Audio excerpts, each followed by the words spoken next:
Actually हम लोग कभी बंगाल में है। मेरा एक दोस्त है, इनका नाम है राहुल तिवारी, दिल्ली से आया है।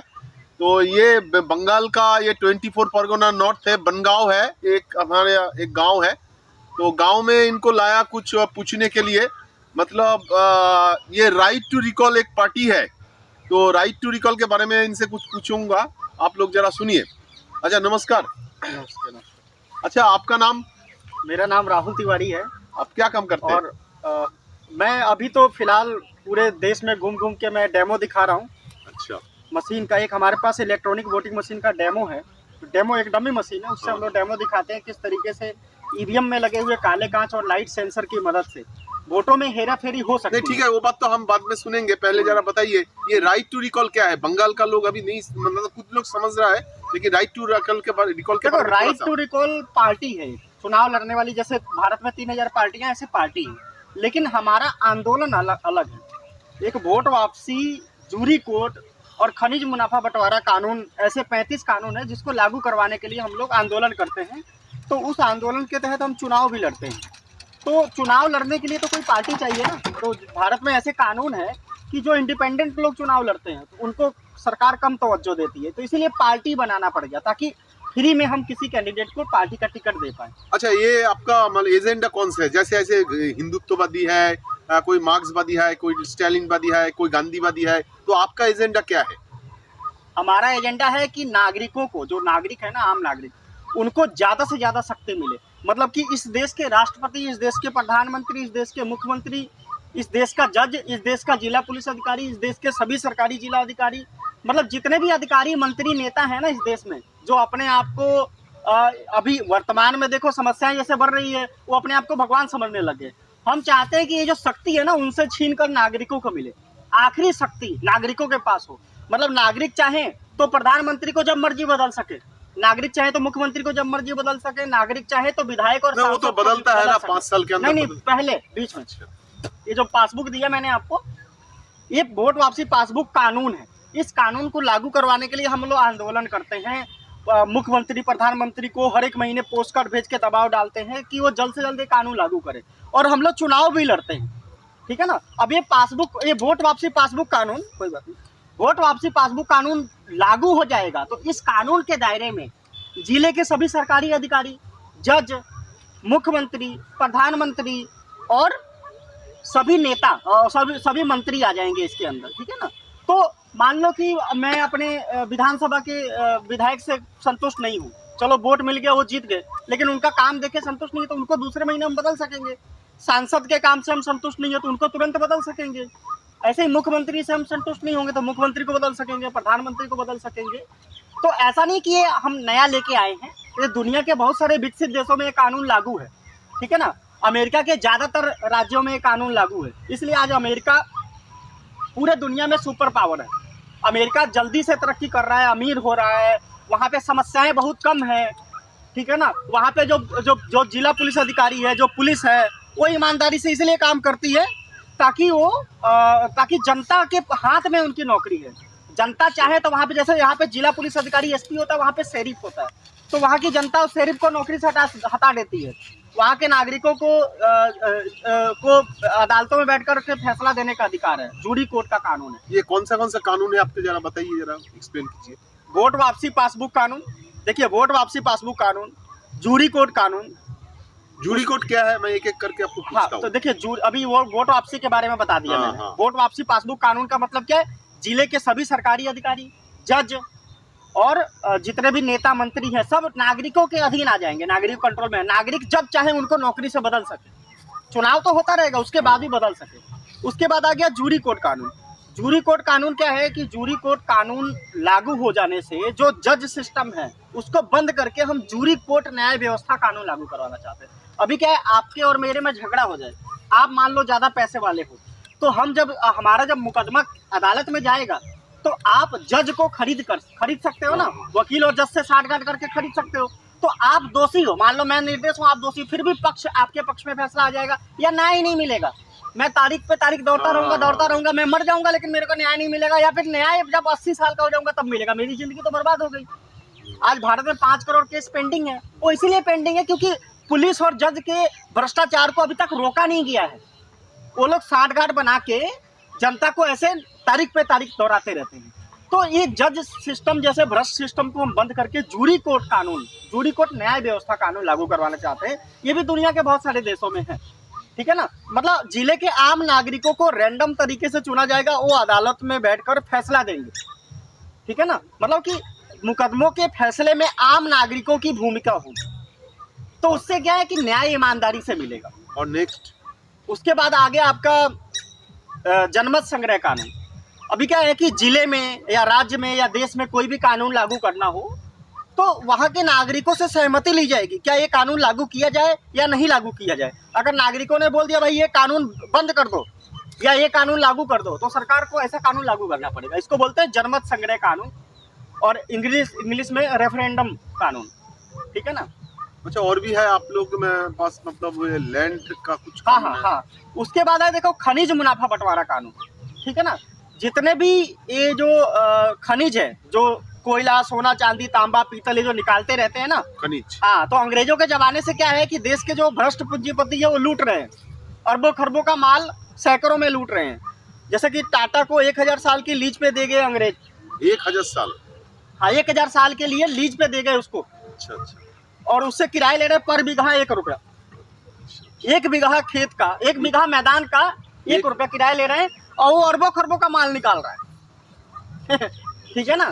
तो हम चाहते हैं कि भाई ये जो लूट है इसको बंद किया जाए, और वहां से जो भी खनिज निकाला जा रहा है उसका पैसा नागरिकों के, मतलब कि सभी वयस्क नागरिकों के अकाउंट में 65% ट्रांसफर हो जाए और 35% सेना के अकाउंट में।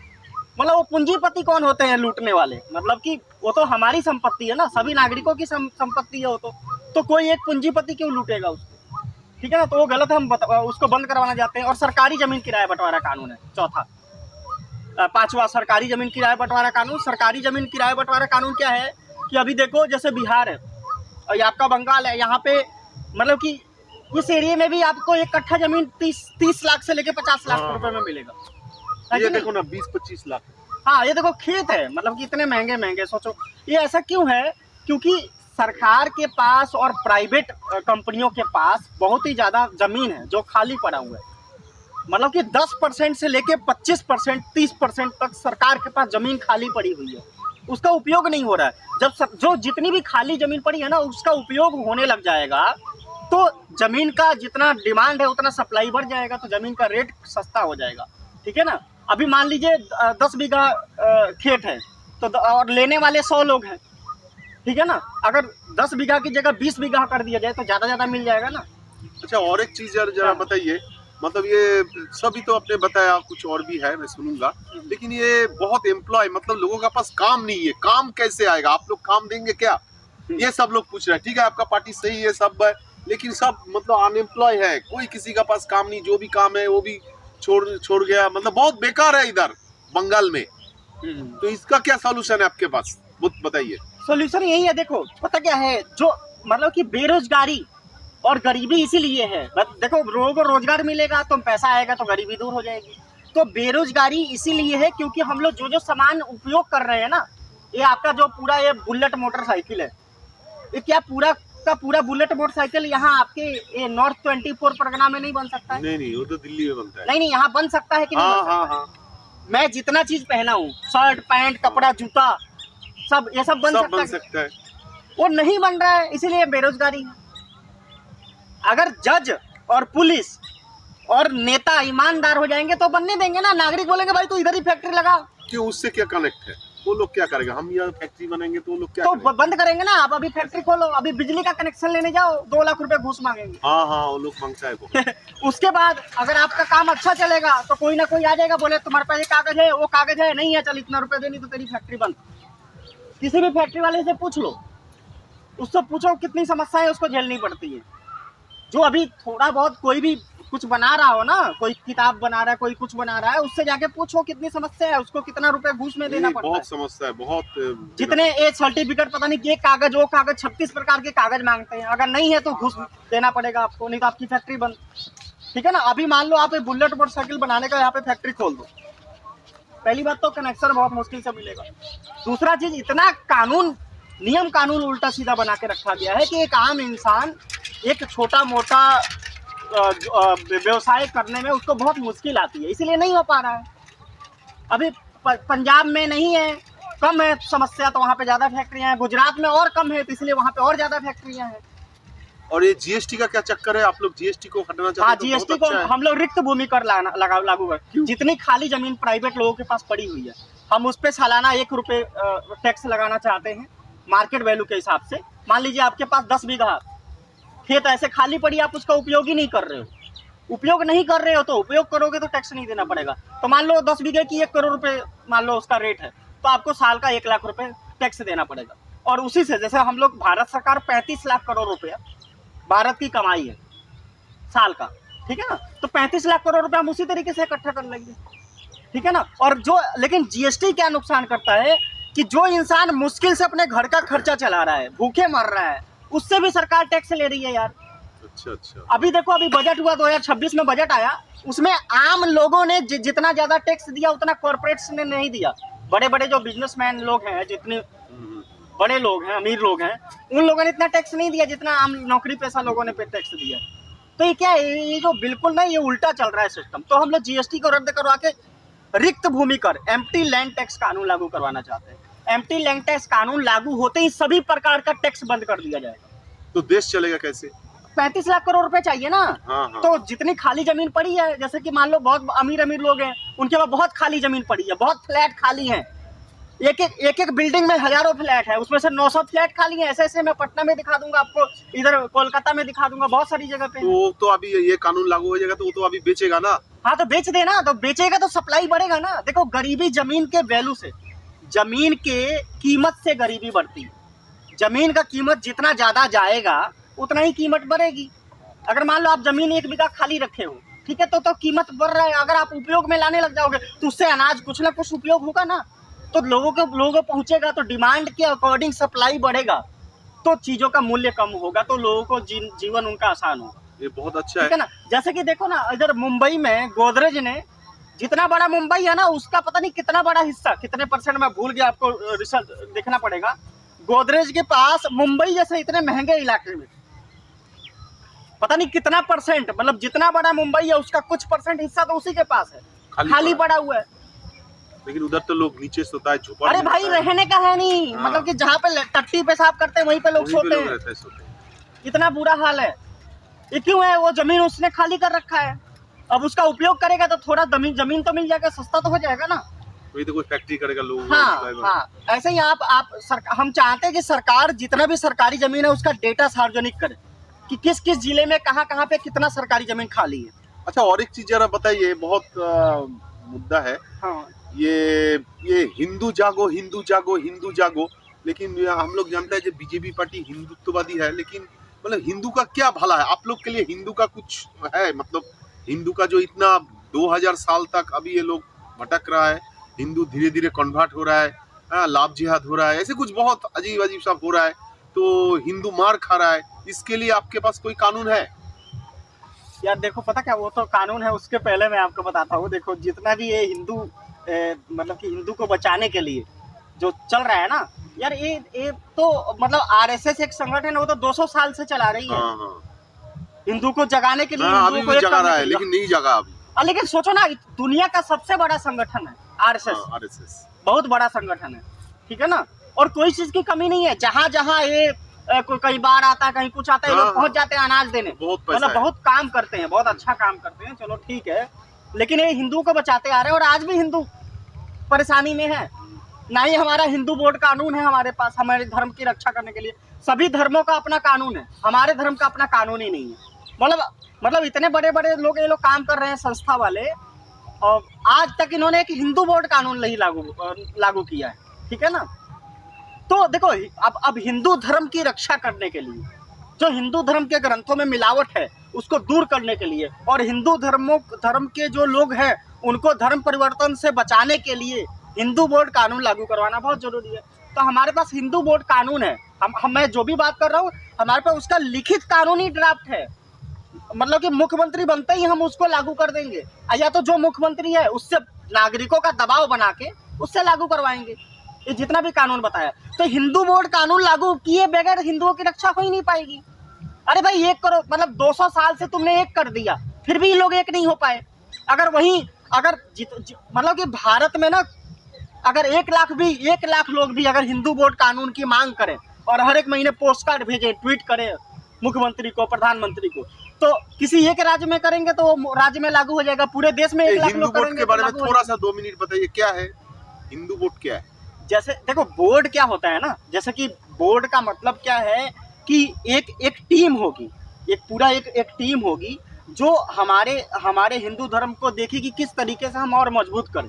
अभी क्या कोई देख रेख करने वाला नहीं, सरकार ऐसा इधर उधर कानून बना के लोगों का नुकसान करती रहती है, मतलब नुकसान ही करती है ना एक हिसाब से, ठीक है ना। जब बोर्ड बन जाएगा तो उसमें जितने भी लोग होंगे उसका अध्यक्ष वोट वापसी के दायरे में आएगा। ऐसे हाँ, मतलब उसका अध्यक्ष भी वोट वापसी के दायरे में आएगा। यानी कि कोई भी बन गया, अगर वो अच्छे ढंग से काम नहीं करेगा तो हिंदू जो भी लोग रजिस्टर होंगे उसमें वो लोग हटा देंगे, उसको बदल देंगे। सिख गुरु का है, सिख, हाँ, SCGPC ऐसा कुछ है उनका, ठीक है ना।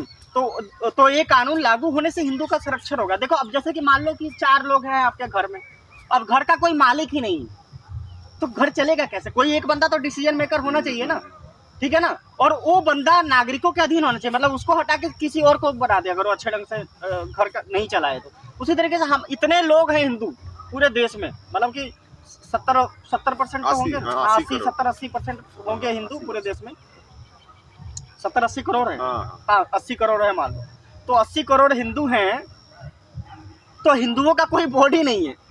मतलब कि आपके धर्म ग्रंथ में मिलावट हो रही है, उसका देख रेख कौन करेगा, ठीक है ना। आपका धर्म विस्तार करने से क्यों रुक रहा है, आपके धर्म की इतनी बेइज्जती क्यों हो रही है, लोग गालियां क्यों दे रहे हैं। हमारे जो ST SC भाई लोग हैं वो लोग बोल रहे हैं हम हिंदू ही नहीं है। ऐसे बोल रहे हैं। अभी जैसे हिंदू मुस्लिम चल रहा था ना देश में, अब ब्राह्मण दलित चलेगा। लोग बोलेंगे तुम हिंदू नहीं हो, वो बोलेगा तुम हिंदू नहीं हो, मैं हिंदू नहीं हूँ, मैं ये हूँ वो हूँ, ऐसे धर्म परिवर्तन होगा। वो तो शुक्र करो भीमराव अंबेडकर जी का, जिन्होंने ये आरक्षण लागू किया था उस टाइम, तो इस वजह से धर्म परिवर्तन रुक गया, नहीं तो बहुत तेजी से लोग धर्म परिवर्तन करते हैं, ठीक है ना। अभी भी तो मिशनरीज कर रहे हैं। हाँ, अभी भी कर रहे हैं क्योंकि गरीबी है ना। लोग मतलब कि ST SC को भड़का के रखे, जितने भी ST SC कैटेगरी में लोग आते हैं उनको भड़का के रखे हैं कि हम तुम्हारा भला करेंगे, हम तुम्हारा भला करेंगे। और अभी भी वो लोग गरीब हैं। वो इसीलिए गरीब है क्योंकि वो कानून की मांग नहीं करते हैं, वो किसी नेता के पीछे भागते रहते हैं, कोई पार्टी के पीछे भागते रहते हैं, कानून की मांग नहीं करते। भाई ये कानून लागू करो, इससे गरीबी दूर होगी मेरी। भाई धर्म परिवर्तन लोग क्यों करते हैं? उनके पास खाने का नहीं है, रहने का नहीं है, पढ़ने का नहीं है, इलाज कराने का नहीं है, तो जो दूसरे धर्म वाले लोग हैं वो दे देते हैं, वो लोग उस धर्म में जुड़ जाते हैं। तो हमारे हिंदू वोट कानून लागू होगा तो हम देखेंगे कि हमारे कहाँ हिंदू लोगों को समस्या है, तो उस समस्या को दूर करने के लिए काम होगा। जैसे देश में सरकार ही नहीं रहे तो देश तो ऐसे ही बर्बाद हो जाएगा, कोई भी देश आके लूट लेगा। उसी तरीके हिंदू बोर्ड ही नहीं है हिंदुओं के लिए, तो कोई भी धर्म वाले हिंदुओं में घुस के वो लूट ले रहे हैं, धर्म परिवर्तन करवा ले रहे हैं। ठीक है, आप बंगाल के लिए कुछ बता दीजिए। बंगाल में क्या है, 2026 का बंगाल में चुनाव आने वाला है विधायक का, तो ज्यादा से ज्यादा लोग यहाँ पे चुनाव में खड़े हों।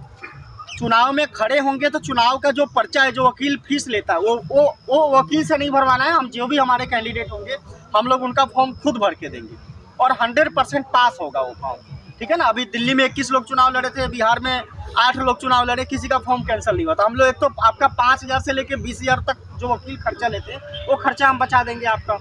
उसके बाद आपको पूरे भारत में 3,000 पार्टी है, किसी के पास भी लिखित कानूनी ड्राफ्ट नहीं है। मतलब वो सिर्फ बोलते हैं कि हम ईमानदार हैं, हमको वोट दो, हम जीत जाएंगे तो ऐसा कर देंगे। वो साले 80 साल से लूटी जा रहे हैं यही बोल बोल के। और भाई अब ये ईमानदार जीत गया, उसने लूटा, अब दूसरा ईमानदार जीतेगा वो लूटेगा, फिर तीसरा ईमानदार जीतेगा वो लूटेगा। चुनाव जीतने के बाद कोई बेईमान हो जाए उसकी क्या गारंटी है। लेकिन कानून हमारे पार्टी से जो चुनाव लड़ेगा, राइट टू रिकॉल पार्टी से, उसको हम लिखित कानूनों का ड्राफ्ट देते हैं। मतलब हमारे मैनिफेस्टो में सिर्फ कानूनों का ड्राफ्ट ही है, उसी से तो देश में समस्याओं का समाधान होगा।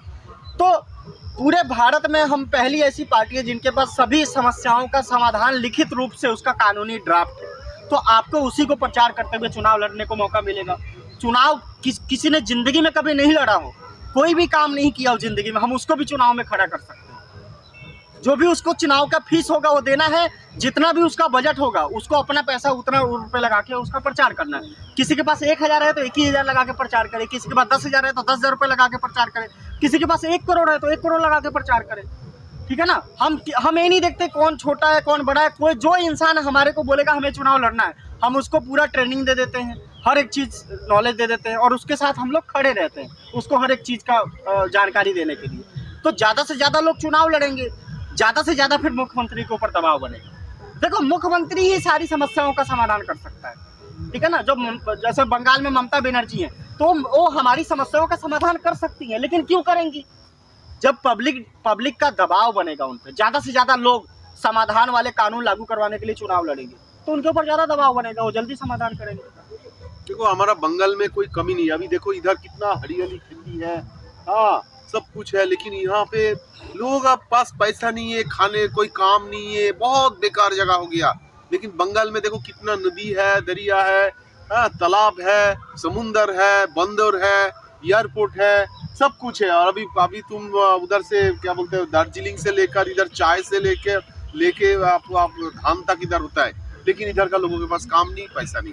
क्या बर्बादी हो गया बंगाल का। लेकिन एक सोनार बंगला था एक समय, अभी बर्बादी हो गया अपना। तो इसलिए ना जॉब अपॉर्चुनिटी कम हो गई है। हाँ जॉब नहीं है। तो जैसे बंगाल के लोग जो सामान उपयोग कर रहे हैं वो बंगाल में ही बनने लगेगा, यही बात है, तो रोजगार बढ़ेगा ना। हाँ। देखो ना, आपको कपड़ा खरीदना है तो भी पता नहीं कहाँ से आ रहा है साला, एक किताब खरीदना है तो भी पता नहीं कहाँ से, बुलेट पूरा का पूरा बुलेट ही दूसरे राज्यों से बन के आ रहा है। बताओ, ये बंगाल में बनेगा तब तो आपको जॉब मिलेगा। साबुन, चीनी तो ये गांव में बन सकते हैं, यहाँ पे इक्कू होता है। अरे भाई यहीं पे गन्ना निकलता है, यहीं पे मिल लगा दो, चीनी बन जाएगा। चीनी की क्या लोड है, वो जहर है साला, गुड़ बनाओ। मतलब सरकार ये कानून, जैसे जो हेल्थ मिनिस्टर है वो कानून बना दे और उसका प्रचार कर दे कि भाई चीनी से कितना नुकसान है। ठीक है ना, तो लोग गुड़ यूज करने लगेंगे, तो हमारे छोटे छोटे सभी किसान भाई लोग गुड़ बनाने लगेंगे। चीनी बनाने के लिए तो मिल चाहिए ना, करोड़ों रुपए चाहिए उसमें, तो इसीलिए चीनी मिल बहुत कम है। ये सब ट्रैप है, हमको माया जाल में फंसा रखा है। इससे निकलने का एक ही रास्ता है, कानूनों का प्रचार करो, चुनाव लड़ो और ये वोट वापसी पासबुक और वोट वापसी पासबुक कानून लागू करवाओ। धन्यवाद, नमस्कार।